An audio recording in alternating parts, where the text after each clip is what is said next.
So Mark Fisher, I'm an entrepreneur. I've been around the entrepreneurial space ever since I was about 17. I worked in family businesses. My dad's business originally, but headed into a business degree.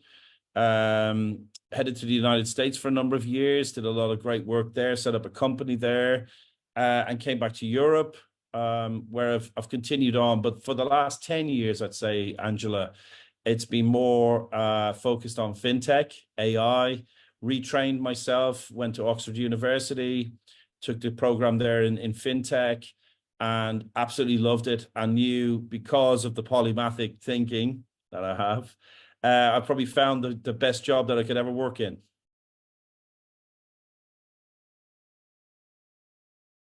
I realized that I had a skill set, but I didn't have a name for it.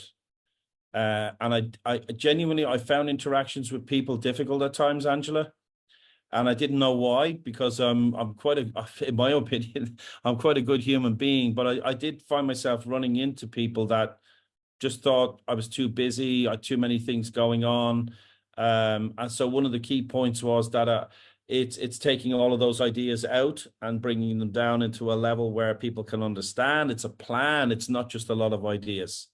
That was the biggest problem I had until I spoke to you, because I really didn't understand why I'm quite busy upstairs all of the time in terms of thinking, but also I found myself distanced from people at times, which was quite lonely, and it was quite hard at times, because when you're in a really deep thinking phase, there's so many permutations to the problem you're fixing. It takes a lot of concentration. So before I spoke to you, I felt kind of a loss of humanity around me. People didn't want to hang out, kind of thing, because I was very quiet at times, but then I'd also be very interactive at times. But it was never a constant. It changed frequently, and I think people found it difficult to try and manage that expectation with me. I think that's pretty much what I think it was before.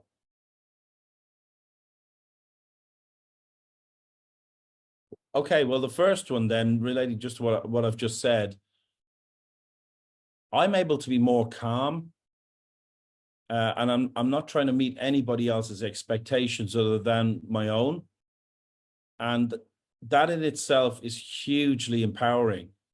Because if you've got to continuously try to meet the expectations of other people when you're in a stress situation because there's a problem you're trying to solve, and you know there's a solution there, but it'll take more time, or it takes a lot of brain power, or it takes a lot of attention away from others, people can get pretty upset about that. So now when I need time, I block time off to do my thing, and then I engage with people on a more regular basis. But it's easier for them to understand what I'm doing, and cutting it into little stories about what I'm doing, what I'm fixing here, what the outcome is likely to be.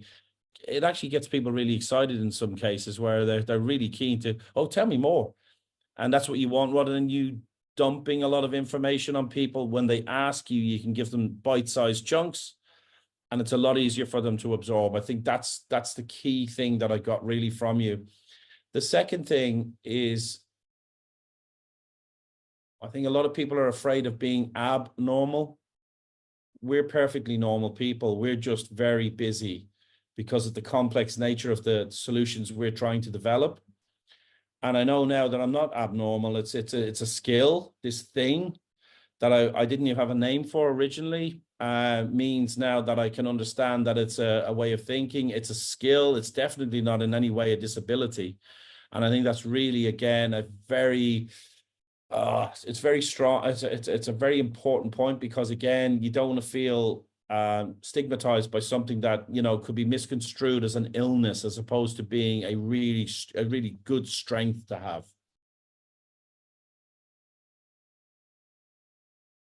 Well, look, I live in Sao Paulo now. I have a different life because I had the courage enough to take my convictions, my ideas, into a market where I believed I could deliver outstanding results, measurable results, in a place where I feel people are very open to new ideas. Innovators are welcomed. Um, definitely polymathic thinking, because the size of the problem, this is what attracts a polymath, I believe, in my sense of it, is that if it's something that most people would like to fix, but believe it's too big and they won't put that effort in, well, I've found the perfect place for me to innovate and bring people along on the journey, excite people, and also I'm building a great team of people around me now who also share that vision. That's really important, because it isn't just you. It is definitely the effort of a team, but it's great that people can actually, now with your training, I'm able to break it into bite-sized chunks so that when I deliver it, it's far more easy for them to absorb it and they understand it, rather than painting a massive picture with lots going on, paint little murals, and it's very easy for people to follow you. So they don't feel left behind. They feel very much in the present with you. So that's the difference. I lived in a very closed environment. I spent a lot of time alone because I felt I annoyed people, because I kept coming back with a solution after a solution after a solution, because people kept saying that won't work. I'd come back with the next one. Now I'm far more relaxed. I know there's a solution, but I know how to sense check a solution, as opposed to just putting an idea out there every time somebody presents you with a challenge, right? I'm far more relaxed. I think I often thought, do I have a disability or do I have a skill? And I think you really helped me to understand that it's a skill. You also were able to show me that there are many more people out there with this skill set. So the introductions into other people that can, share experiences, share knowledge, share solutions in terms of how they dealt with it, that was really, really important for me. So I'm a far more relaxed, chilled out person than I think I ever was. I was too busy a lot of the time in my own head. And now I definitely have time for the business. I have time for the ideation, but I have a lot more time for people. So my social, family, interactions are definitely a lot better. Your help, the way you've explained things to me, the way you're able to back that up with academic and scientific evidence behind it, means that I know you're real. It's very important, because we've got a lot of people out there who all want to help build us or rebuild us or motivate or coach us, really don't have the experience or the level of academic experience that you've put into your career. And I think that credibility factor for me is very important. There are a lot of people who pretend to be something that they're not, because a lot of people are making money out of this type of a service. But this is where I see that genuinity about you, and the fact that you have that affinity to people who you really understand. You've studied us long enough, and you've studied the outcomes, the possibles, the maybes, and the hugely positive what would I say, the outcomes that are going to you're going to deliver off the back of coaching people who just need that little bit of help, or might need a little bit more. But yeah, it's really about Dr. Angela Contalessa in this video. It's not about us. It's about what you've been able to do to help people like me.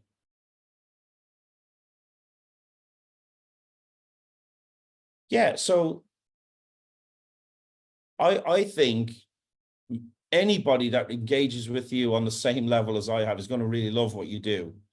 That's the first thing that's really important. We work with people we like to work with. You're a delight to work with, because you've got a lovely demeanor. You're very knowledgeable, but you're very humble. And that's the thing that I would imagine more people would want to hear and listen to somebody like you, because you're not telling me anything. You're reinforcing something I may have already thought about. And for a lot of people like me who were very constrained in our own heads, we're very busy upstairs thinking a lot of the time. It's a very lonely place. I would imagine that more people like me would be more engaged with somebody like you, because number one, you get us, you get what's happening. Number two, your level of engagement is measured. depending on who you're dealing with. So it isn't just, boom, listen to this, I'm going to tell. It's more about, listen, you're listening to me, you have listened to me, you have provided me with a potential route. You've explained some of the key things that I probably didn't understand at the outset, but then the follow through is what I would imagine people would be really interested in, is because it's genuine with you. You care. You're not looking to make a buck quickly from people. You see this as a relationship, professional relationship, based on the fact that you have taken the time to really understand the key issues that affect people that have a very busy mind. And that's really important, because it's an extremely lonely place for us. They say the CEO's job is the loneliest job in the world. Well, imagine being a polymathic CEO, where a lot of your time is spent in your head solving a problem to motivate a team because you come back with a solution. And you have nobody that evening to speak to. You don't want to go to a shrink. You want to be able to sit down with somebody who goes, yeah, I actually know, I've heard that from somebody else, and this is how they dealt with it. That's the type of information we need to be able to solve our own issues, our personal issues, as a result of having spent so much time fixing problems for other people.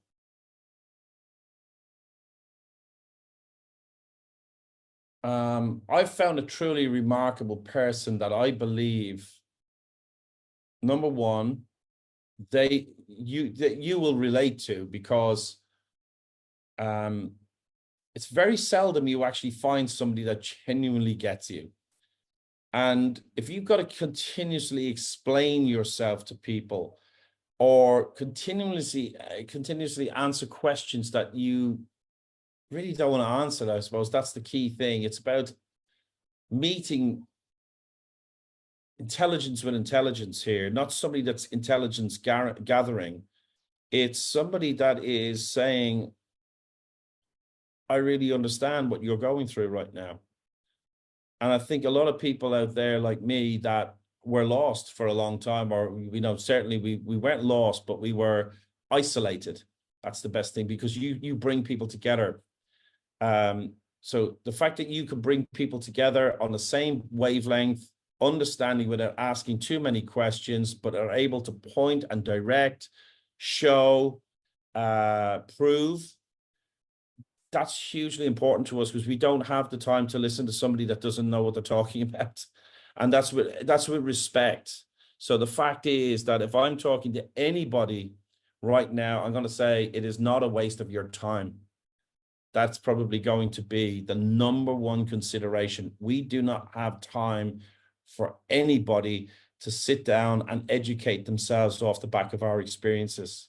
You should actually know who you're talking to before you speak to them.